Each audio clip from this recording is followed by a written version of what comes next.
Oi, eu sou a Silmara, esse é o Momentum da Leitura e hoje eu trouxe a resenha e os meus pitacos sobre o livro Nas Sombras do Estado Islâmico.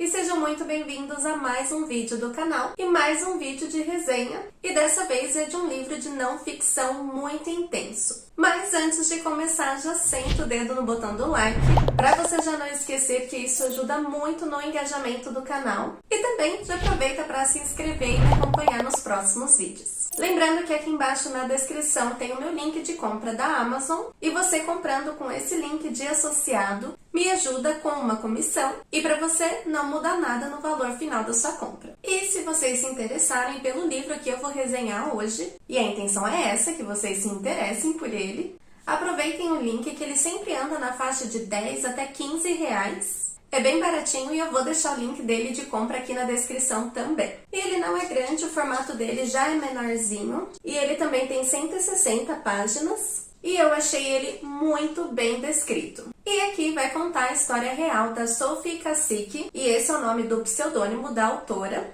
Ela preferiu não divulgar, o nome verdadeiro dela. E ela é uma mulher negra nascida no Congo, e quando criança ela passou por um grande trauma, que foi o falecimento da mãe dela. E isso desencadeou um quadro bem avançado de depressão, que se estendeu por anos, porque ela não soube lidar com o luto e com o fato de que ela precisou ir morar com a irmã na França.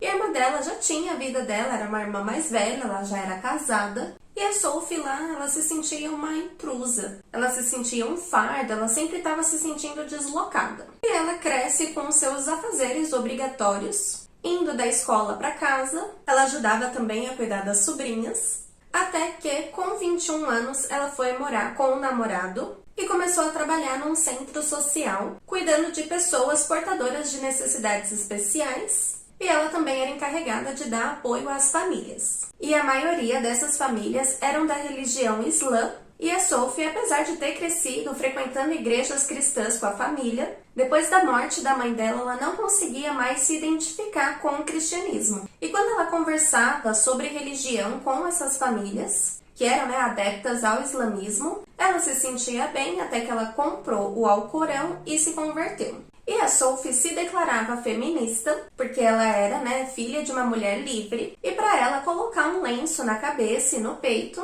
era suficiente para que ela se sentisse fiel à exigência muçulmana, e tá tudo bem, tava tudo certo. Até que algum dos filhos dessas famílias, que ela era extremamente próxima, foram do nada, sem avisar para ninguém, para Raqqa, na Síria. E essa história ela se passa em 2014. Até então, a guerra na Síria ela existia desde 2011. Então, todo mundo ali ficou extremamente perturbado com essa ida abrupta dos meninos. Mas eles continuavam mantendo contato com a Sophie e ficavam mandando foto de onde eles estavam, falando super bem do lugar, que eles estavam num apartamento gigante, maravilhoso, que o que a imprensa falava sobre a guerra era tudo fake news, e que eles nunca tinham ouvido sequer um bombardeio, e que ali eles eram livres para praticar a religião bem de boas, e que ainda tinha emprego para ela lá, se ela quisesse ir lá conhecer, passar uma temporada, e se ela gostasse ela poderia ficar lá. Depois de um tempo, a Sophie realmente acreditou nos meninos que ela já conhecia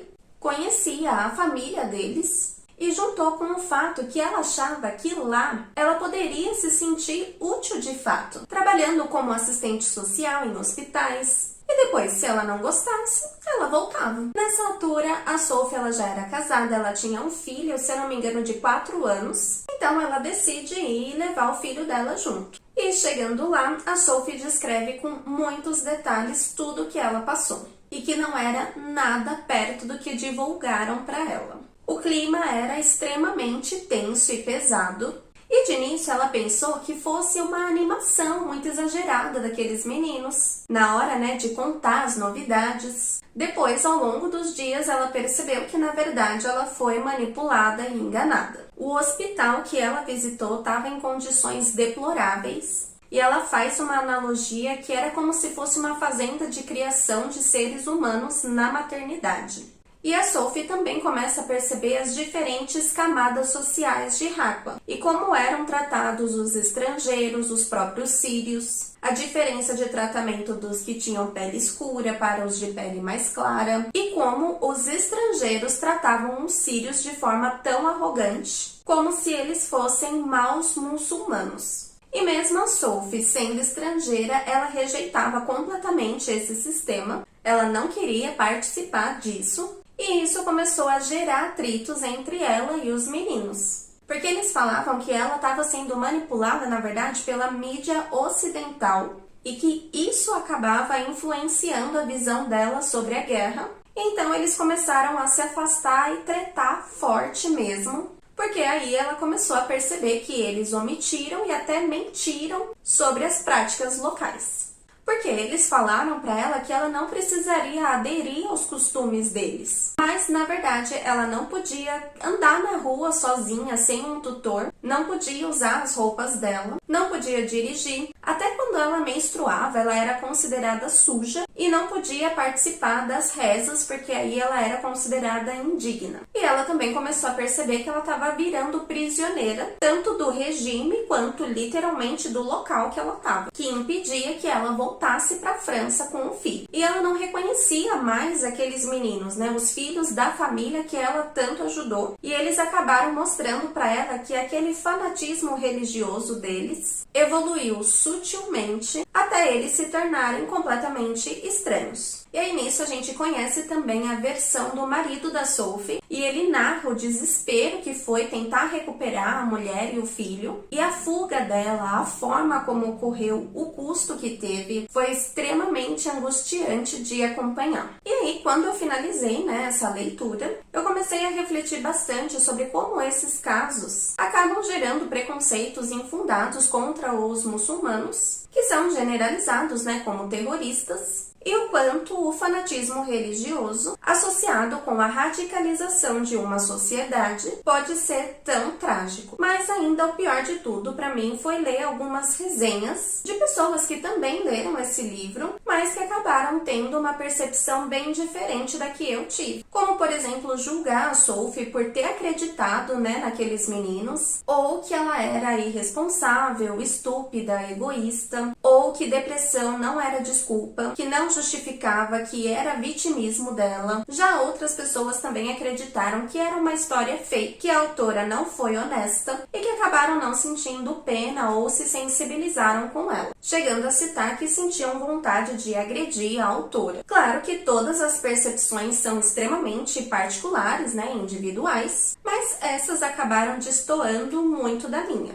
Porque, para mim, traumas e depressão nunca deveriam ser menosprezados ou diminuídos. Ainda mais porque aqui a questão do recrutamento e o aliciamento, né, são as principais formas que o Estado Islâmico recebe mais pessoas. E eles fazem uma propaganda ferrenha à causa deles, sendo necessário especialistas na radicalização islamita e que são muçulmanos e que se dedicam ao combate desse aliciamento. E eu acredito que a culpa não deveria ser de quem é enganado, como no caso da autora. E isso também me fez lembrar de uma imagem que ficou bem famosa nas redes sociais, daquele menino sírio, o Alan Kurdi, e que estava, né, tentando escapar do Estado Islâmico com a família de uma maneira ilegal, e que acabou falecendo numa praia na Turquia, e que mesmo essa imagem sensibilizando o mundo lá em 2015, que levantou muito, né, a pauta da guerra da Síria, agora em março de 2021 completa 10 anos que a guerra permanece em vigor, já acumula um número próximo de 500 mil mortos e 11 milhões de sírios fugindo do país, de acordo, né, com o Observatório Sírio de Direitos Humanos. Então, ao meu ver, eu acredito que seja bem complicado querer resumir a história da autora como vitimização ou ao famoso mimimi, que muitas vezes é usado para julgar o que o outro está sentindo. Então eu acho que essa é uma leitura super válida para a gente tentar entender ao menos uma parcela de um assunto tão complexo, com várias camadas, várias sequelas, e que envolve tantas pessoas, problemáticas e conceitos, mas que tentar entender um pouquinho já é super válido. Eu espero que vocês também se interessem por esse tema e me deixem aqui nos comentários o feedback de vocês. E me contem se vocês gostam de vídeos com resenhas de livros de não ficção, que eu sou apaixonada. E aí eu posso trazer mais resenhas desse tipo por aqui. E muito obrigada por assistirem até aqui. Até o próximo vídeo. Um beijo